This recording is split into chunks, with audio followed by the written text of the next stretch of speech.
Hiya, I'm Asha Banks and this is Something About Rocks. Hi Asha, how are you doing? All right? Good, thanks. Yeah. How are you? Good, thank you. Your name, do you know where it comes from? Gosh, I'm not really sure. I think my parents just chose a name that sounds quite cool. So I'm very thankful to my parents for choosing that name. Well, I can tell you that your name, the meaning behind your name... I think it means hope and love and like faith and sort of You're right, thing. so it's fortunate. Oh, I love that. That's nice, right? That's really lovely, yeah. I'm looking up everyone's name right now because I've got another baby on the way and we do name meanings, so that's really... I love that, that's so nice. But if it was a girl, Asha would have been on the list, but it's not. I don't, maybe I'll put Ash on the list, on the boy list. I think it's a great name, I think you should. Good. Can you tell me a bit about yourself? Of course. My name's Asha. I'm an actor and a singer-songwriter, and I basically just love to perform, it seems. When did your passion for the arts begin?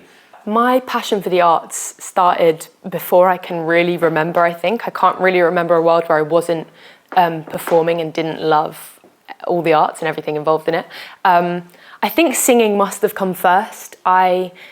I started going to like some weekend classes with a friend of like theatre, so did an hour of acting, an hour of dance, an hour of singing, and just fell in love with it. And yeah, and then I started doing more acting stuff and alongside started doing more music stuff and learned to play the guitar. So I think the love came with the music and singing first probably, and then I found my love for acting through that. So what dancing did you say you did? Not much dancing. There just happened to be an hour of dance in this class that I did. I feel like throughout my like career sort of so far, dance has always been the one where I'm like, please don't ask me to dance. Okay, and your family? Not really, like my family aren't really performers at all. My dad did classical music when he was younger, so he can play the violin very well, even though I haven't actually seen him do it, so maybe it's a lie. And my mum is at heart a creative writer, so I think that's sort of where my creativity comes from maybe. And my dad, yeah, loves music and loves performing, so, well, with his violin and was in bands and such. So that's probably where it came from. And you say you started with guitar, classical guitar? No, really kind of left field. I started learning the guitar at my local pub called Ye Old Fighting Cocks. One of the barmen could play the guitar and they decided that they were going to start up a sort of music school. So he just taught me on weekdays when I was about 8 or something. I started learning the guitar on like Wednesdays at my local pub.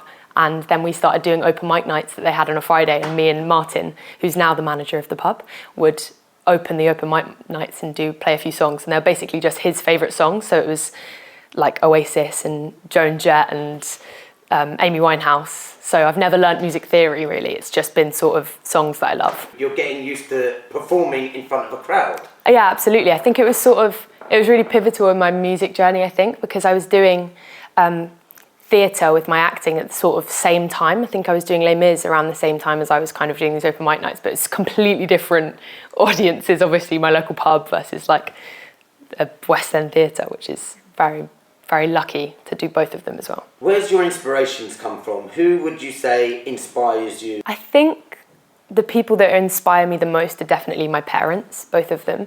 They've been so important in my love for what I do, and they've been able to, accommodate me doing it. So I think they've always been inspiring because of how much they want me to do what I love. And my mum is a business owner. She's always worked so hard alongside having 2 kids, and she's just amazing. And I think also just all the women that I've worked with in the industry, I've been very lucky to have quite a lot of women-led teams, which is really inspired me and continues to. Like that a lot. Family comes first. Family inspiration always. Can you tell me a bit about your songwriting and singing ability, how that come about and what it means to you? Yes, I've been songwriting for as long as I can remember really. I think it's always gone hand in hand with my acting. Whenever I'm doing a job or in a show or filming something, I'm always writing songs at the same time and take a lot of inspiration from each of them. But I've been writing properly for a few years now and have just released my first 2 singles, and I have an EP coming out on the 7th of March, which I'm very excited about, and that's my first sort of body of work as a singer-songwriter, and I've just had the most amazing time writing it, and it's so different from acting. It's a lot of creative freedom, and I seem to be sort of in charge of the creative vision, which is very different from being an actor. I feel like you follow a lot of what your director's creative vision is, but I love being able to do both of them. And yeah, like I said, take inspiration from each path. An EP is a body of how many songs? 6 tracks are on my EP and they come out on the 7th of March. It's called Untie My Tongue.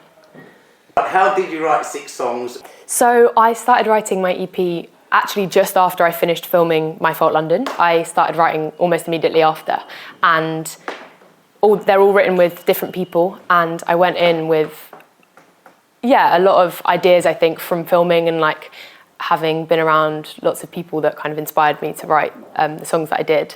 And worked with some amazing people, Josh Bruce Williams being one of them. And it was amazing. It was a really great time writing the songs, and I'm so excited for everybody to hear them.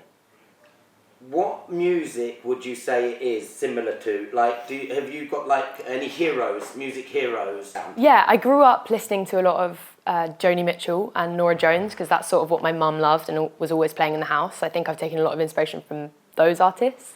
But myself now, I listen to a lot of Bon Iver and Lizzie McAlpine are some of the artists that I probably am more similar to. Are you doing them both at the same time? Are you equally into your acting, equally into your thing? And I mean, how does that work? Yeah. I think that's exactly what it is. It's quite busy, but I just love them both so much that I feel like I never saw a future where I wasn't at least trying to do both of them. They fulfill me in very different ways, I think. So it's nice to be able to do them both and have a bit of respite after doing one and dip into the other one. And then it means I never ever get kind of bored or tired of either of them, because I can kind of switch around. For the My Fault London shoot, I had my guitar in my trailer every day and was writing songs all the time whenever I had 5 minutes. Matthew and I, who's the male lead, we both had our guitars in our trailers and would play together. And I think, music was around all the time on set.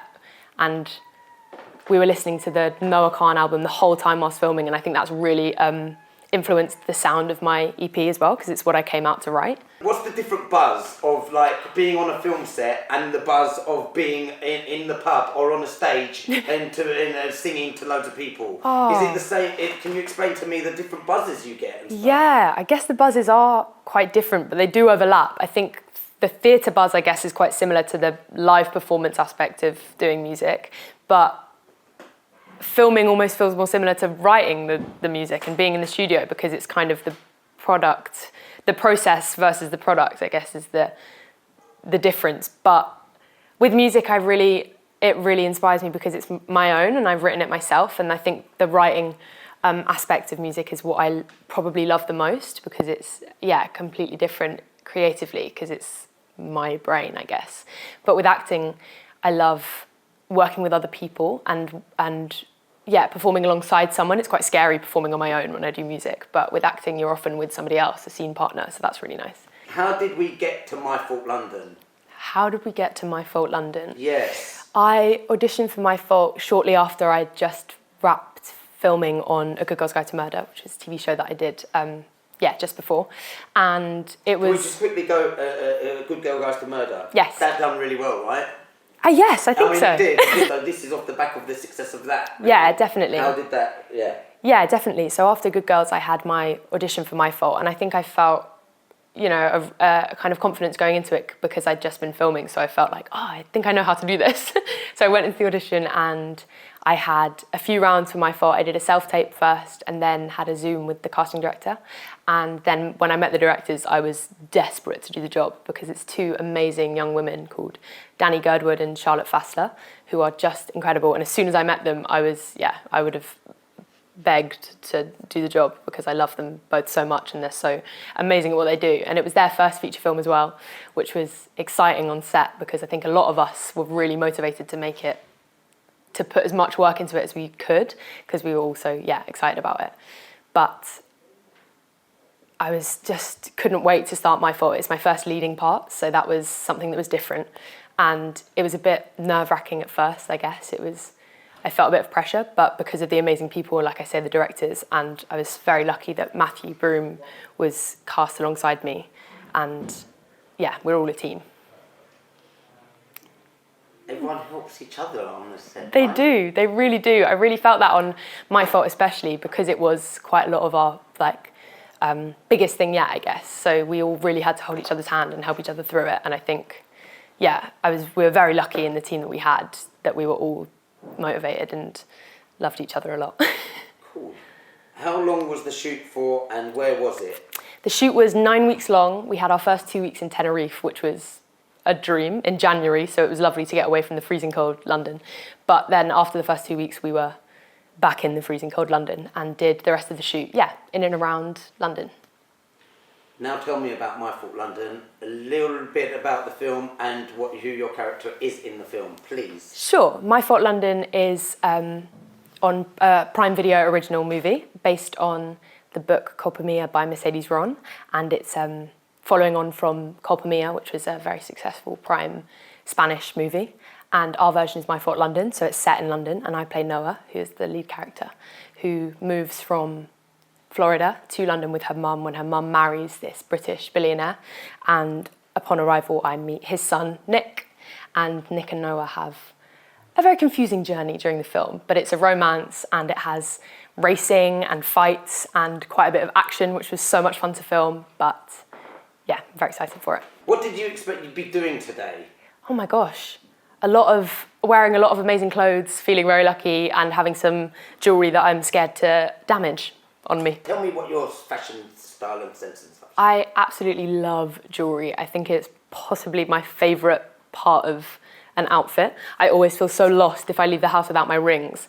I'm now going to embarrass myself, but I have a saying when I leave the house that has all of my things that I need to remember. So it's like charger, inhaler, purse, that sort of thing. And on the end is always rings, because I feel so lost if I'm not wearing any rings. So I'm so excited about today's shoot and to be able to wear some incredible jewellery, because I kind of have my statement pieces that I wear every day at home. So it's nice to wear something different and feel a different kind of vibe with that. And statement pieces, what statement is Asha Banks putting out with her statement pieces? Okay, statement pieces of jewellery for me is chunky silver jewellery usually. I wear a lot of my grandma's rings because she has given me a lot of her jewellery, and a lot of the jewellery that I wear is my mum's or my grandma's, and it's kind of passed down, and I really like that because it feels special and I feel like I have a memory with each sort of piece of jewellery. There's some pieces of jewellery that I wear that my grandma gave me that my mum will look at my hand, for example, and say, really, is that my mum's ring? Because she has kind of sentimental value with that piece of jewellery and memories of it from when she was growing up. But my mum also bought me this necklace that's like a love heart with kind of thorns around it, and I ended up wearing that in My Fault London as well, so that's really nice. I've got that piece of jewellery that is my own that's now my character's too, which is really sweet. I like that a lot. It's nice, it's there on screen. I know, it's there somewhere. I felt, it was really nice to be able to be like, Mum, my necklace is in the film. Are you still in St Albans, by the way? Yes, I am in St Albans. I think probably... Well, are you still living in St Albans, by the way? Yes. Yeah, I mean, what would you wear on the streets of St Albans? When you're not working, what's your fashion sense like? Ooh, my fashion sense, I always say it kind of ranges between 12-year-old boy and kind of fashionable grandma, let's say. It's probably somewhere in the middle, my day-to-day, but I love being able to do shoots like this and wear this amazing clothing that feels like a extension of what I would normally wear. Is there anything else you'd like to tell me about your future thing after My Fault? What happens in 2025? 2025, how did we get there? Hopefully a lot of music and a lot of acting. I hope to kind of continue to combine those worlds and see how that works. But I'm sure I'll be doing a lot of writing and hopefully some filming too. I don't know exactly a character for a dream role, but a lot of my background is in theatre and it's in musical theatre, and I'm such a theatre girl, and I think something that I would absolutely love to do would be a movie version of a musical, I guess. As we all are obsessed with Wicked, I just sat there and was like, I want to do this, please. So that would be a dream. Asha, thank you. Thank you so much. Hey, so nice to talk to you, yeah.